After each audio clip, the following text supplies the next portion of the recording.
Hi, I'm Jeremy Simon with 3D Universe, and today I'm here with my partner Chris Jackson of Terrafilum Engineered Filaments. We're here today to talk about the 3D Universe Terrafilum PLA-ABS blend material. So Chris, tell us a little bit about this PLA-ABS. Well, it's a really unique blend. It's prints like a PLA, but it has more properties like ABS. So you don't get the warpage that you would get on a normal ABS kind of print.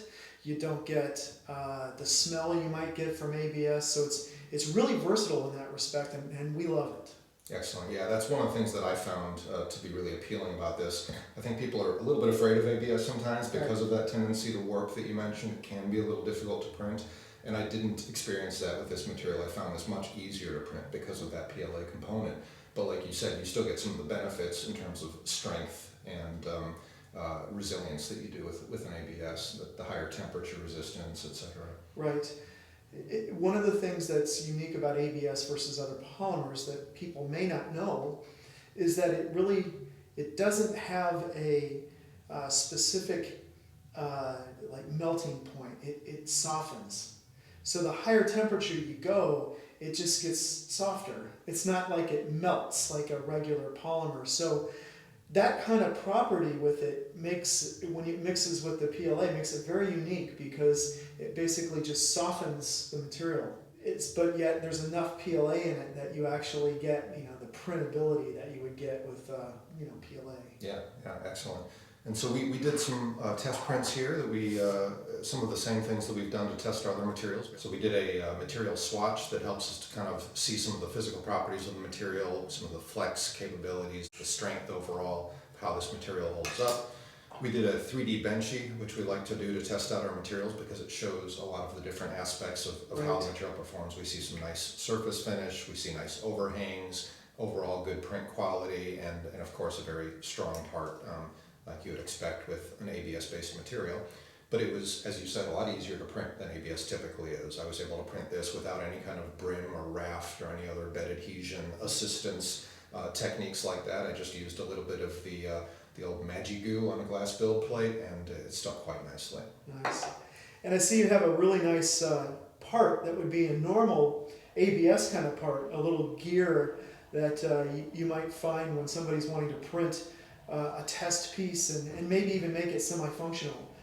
So that's really cool, So is that the kind of thing that you'd expect people to use a material like this for if you needed some strong kind of functional parts like this? Right. You might use something that's moving, has a little bit of abrasion on it that it could normally maybe not withstand on other materials. It's really kind of unique in that perspective. If you're looking for a nice test material that you want to print that has those properties that you can make functional, this is the good product to choose. And like when we're talking about some other physical properties of the material, we always talk a lot about elongation at break. This is even more than the tough PLA.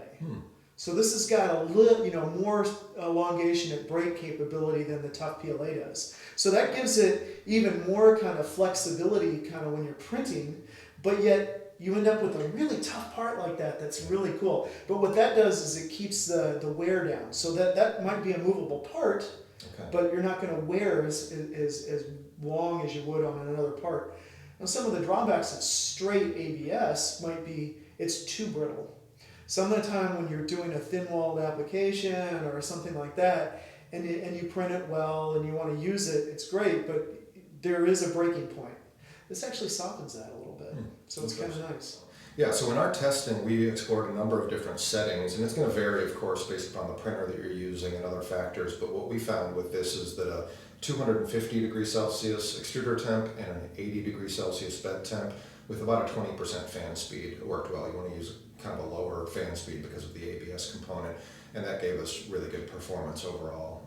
Those settings are going to have some give and take depending on the environment and the machine being used, but that's what we found. Yeah, and don't forget the Magigoo. That's right, yeah, we found that Magigoo worked quite well, especially given that this does have the ABS component. I was quite impressed that we were able to print these things without using any kind of a brim or a raft or anything like that.